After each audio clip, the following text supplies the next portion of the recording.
Hello everyone and welcome to this edition of Top 5 here on Press TV. I'm Hassan Tavikoli. Protesters in the US city of Baltimore have once again taken to the streets to demonstrate against the tragic death of a black man who suffered a broken neck during arrest. The situation is running tense across the city, with the protesters starting to convene despite a state of emergency announced on Monday. And police officials said nearly a dozen arrests were made on Tuesday. Thousands of National Guard troops have been activated to quell possible riots. Earlier, Baltimore Mayor's office revealed that more than 230 people were apprehended and 144 vehicles were set on fire. 25-year-old Freddie Gray died of a spinal injury he sustained during arrest. Meanwhile, Gray's mother has called on the protesters to stop acts of violence.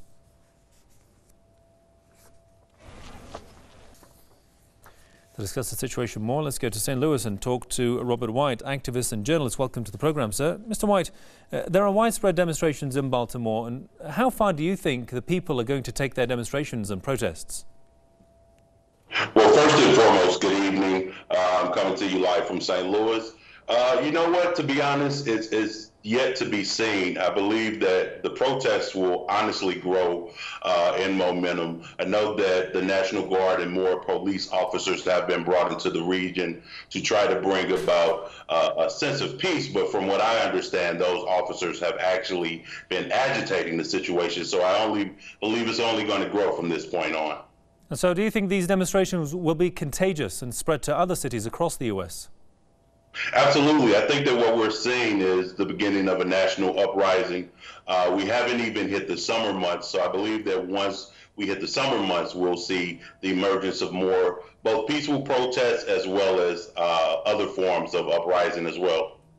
And of course, all of this is because of what people call police brutality. What changes do you think there should be in the police force to prevent further instances? Great question. Well, I know that there are some folks that are advocating for police cameras, and there are some folks that are also advocating for legislative changes. However, I am in support of black community control of the police.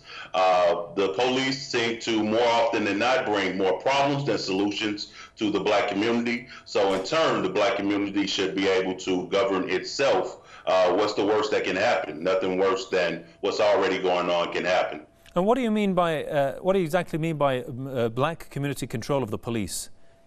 Well, I believe that the black community should be in a position to have some real input on what goes on when cops come into the community that aren't vested in the community and cause chaos. The black community should be able to hire, fire, sanction, train, and have major input on what goes on to the community in terms of police relations. And finally, how do you explain the president's position on the Baltimore situation?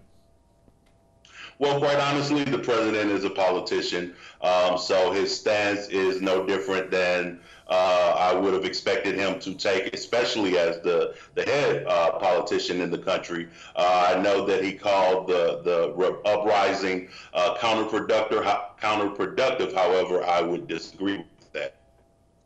All right, Robert White, activist and journalist from St. Louis. Thanks for your time there, sir.